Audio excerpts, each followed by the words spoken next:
Hey everyone, and welcome to the next supplemental video. We're going to go over the Igneous Rocks worksheet. I'm going to apologize now because somebody is not really allowing me to do much work.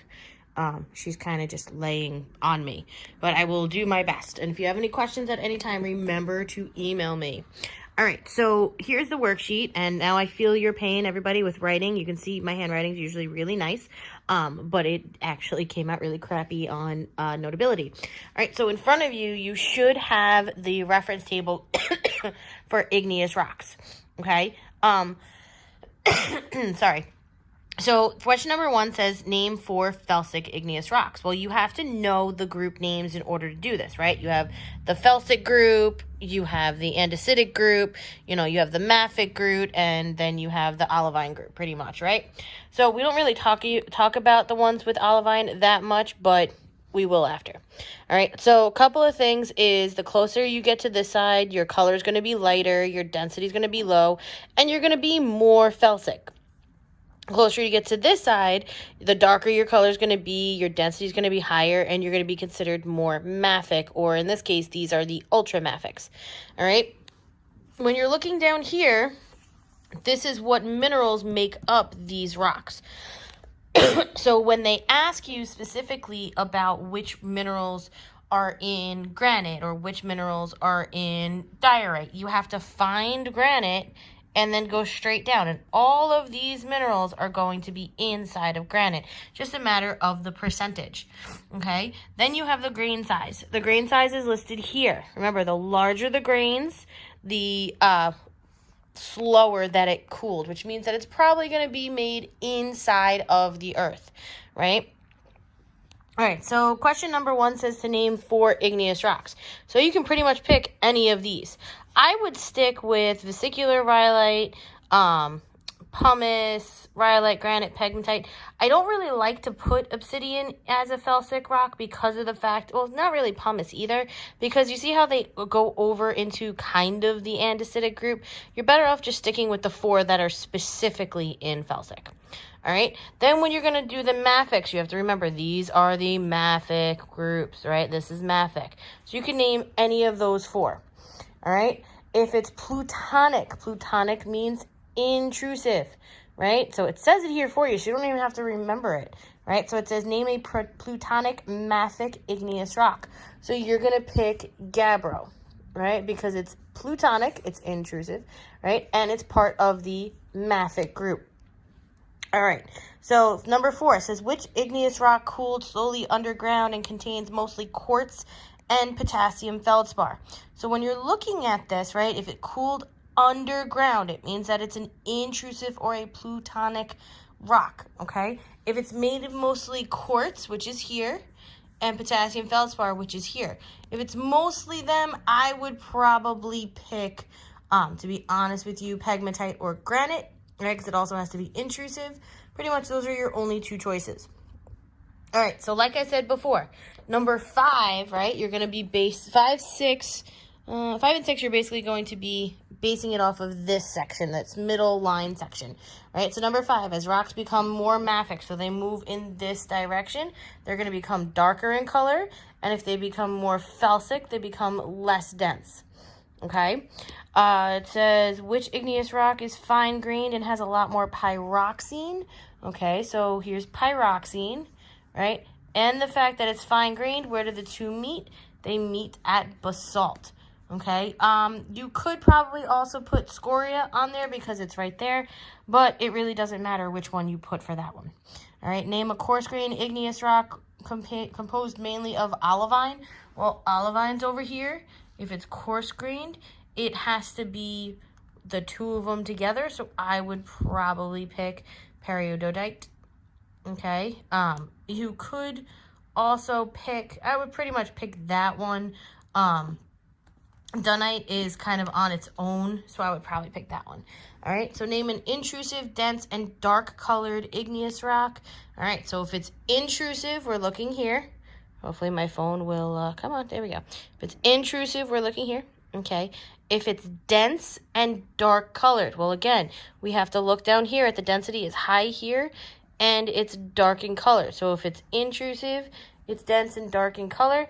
you're going to be looking over here, okay? Now, igneous rocks are classified mainly by their, well, this is a straight definition of an igneous rock.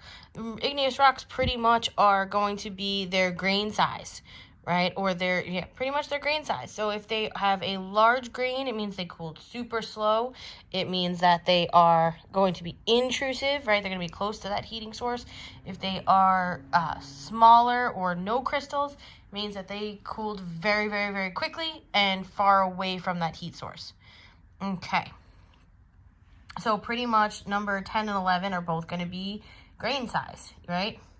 Number 12, what type of texture is granite? This is all just looking at the chart. So granite is here. We slide over to texture, and you're going to write coarse, non-vesicular. Now, that's important because, as you know, it basically has holes or it doesn't have holes, right? So if you have those gas pockets in there, you have something here. It's fine vesicular or fine non-vesicular. With coarse and very coarse, I guess you don't really have to put that as non-vesicular as well, but I probably would just to make sure.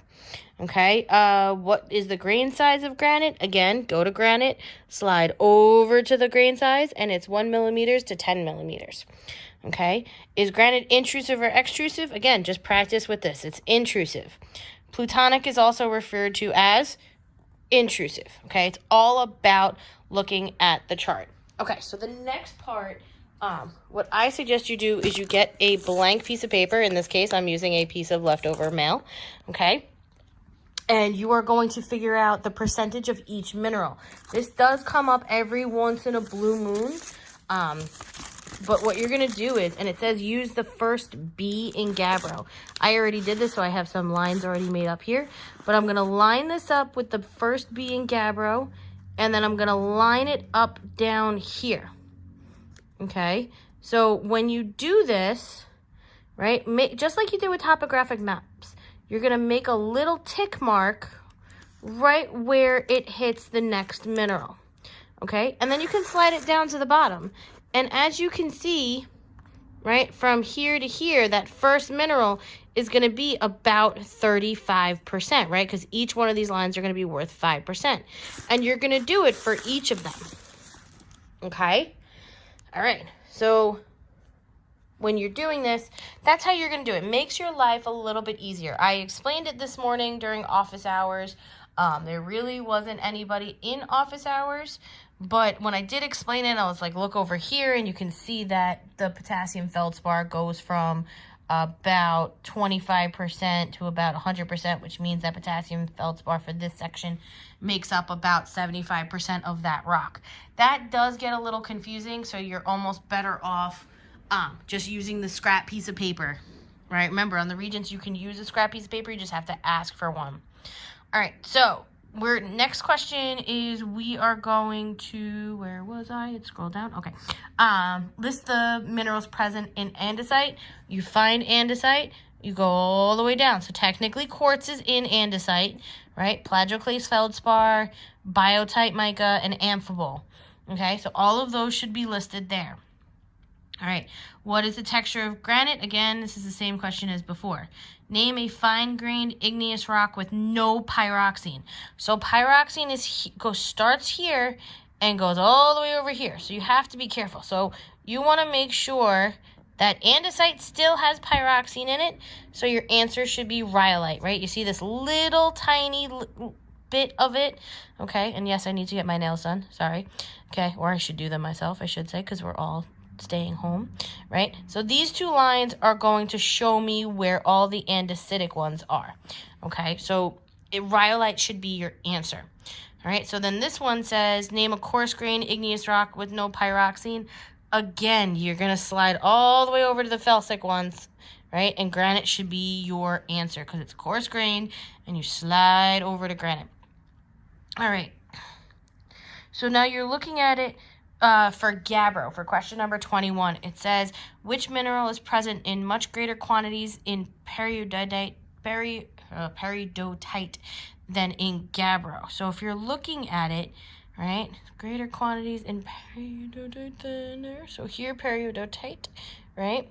The one that's more in there is going to be olivine, right? Because olivine makes up a majority of peridotite than gabbro, right? It's this little piece here for gabbro. Okay, what is the difference between igneous rock with a glassy texture and a fine texture? Okay, well, for glassy texture, right, it cools super fast, so it doesn't have crystals, and fine is going to cool slower than something that is glassy, so it has tiny crystals. Okay, compare rhyolite to basalt. So we have rhyolite that's here, and we have basalt that's here. Okay, so we're going to compare those two. All right, which has a lower density? So that's talking about here. These three little things here. So it has a lower density. It is rhyolite. Which has a lighter color? Lighter color here. And therefore it's rhyolite. Which has a more mafic composition? Go over to mafic. That's going to be basalt. Okay. Which has a greater percentage of biotite. So now this means you're going to go down here, right? And notice that with basalt, you have a very small percentage makes up basalt, but you have a much larger percentage is going to be making up of rhyolite. So rhyolite should be your answer. And which of the two contain quartz? Well, quartz is here, right? Quartz is over by rhyolite. So that's how you figure out that one. Next, you have to name a felsic or intrusive rock. Again, you can pick granite or pegmatite based on the chart. Name a light-colored plutonic igneous rock. Again, granite or pegmatite is fine. Felsic igneous rocks generally have so let's look at felsic are over here, right? This is the felsic group. They have a light color. And mafic igneous rocks generally have here's mafic. They have a high density. All right. Intrusive igneous rocks, right? If they're intrusive, it means that they are by the magma more, right? They're going to be inside the earth.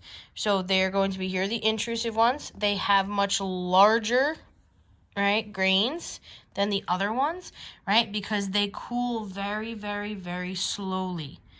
Okay? All right, so on your earth science reference table, again, the way you're going to figure out the way that all the ones that are pink are the answers, okay? So for those of you who are following along, all right? What they're formed from, it depends on if they're intrusive or extrusive. If you wanted to use this as a guide, pumice was given to you, and it says lava. Ooh, sorry. Okay, pumice was given to you, and it was made by lava. If you look here, pumice is an extrusive igneous rock. So therefore, it's being made outside of the the earth, and you're going to be dealing with lava at that point. Okay, when it's inside the earth, it's magma. If it's outside the earth, it's lava.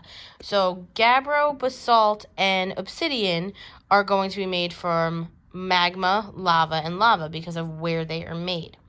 All right, again, if you're made by lava, that means you are outside of the earth and you are going to cool fast.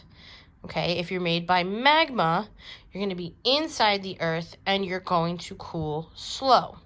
Now, depending on the slower you are cooling down, right, the larger the crystals are going to be. So the crystal size and the texture, you should really look at this part and just find which one is which, all right, and go by that.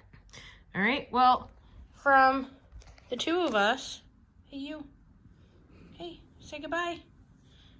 Say bye-bye. Guys, stay safe and stay indoors like we are, okay? Talk to you soon.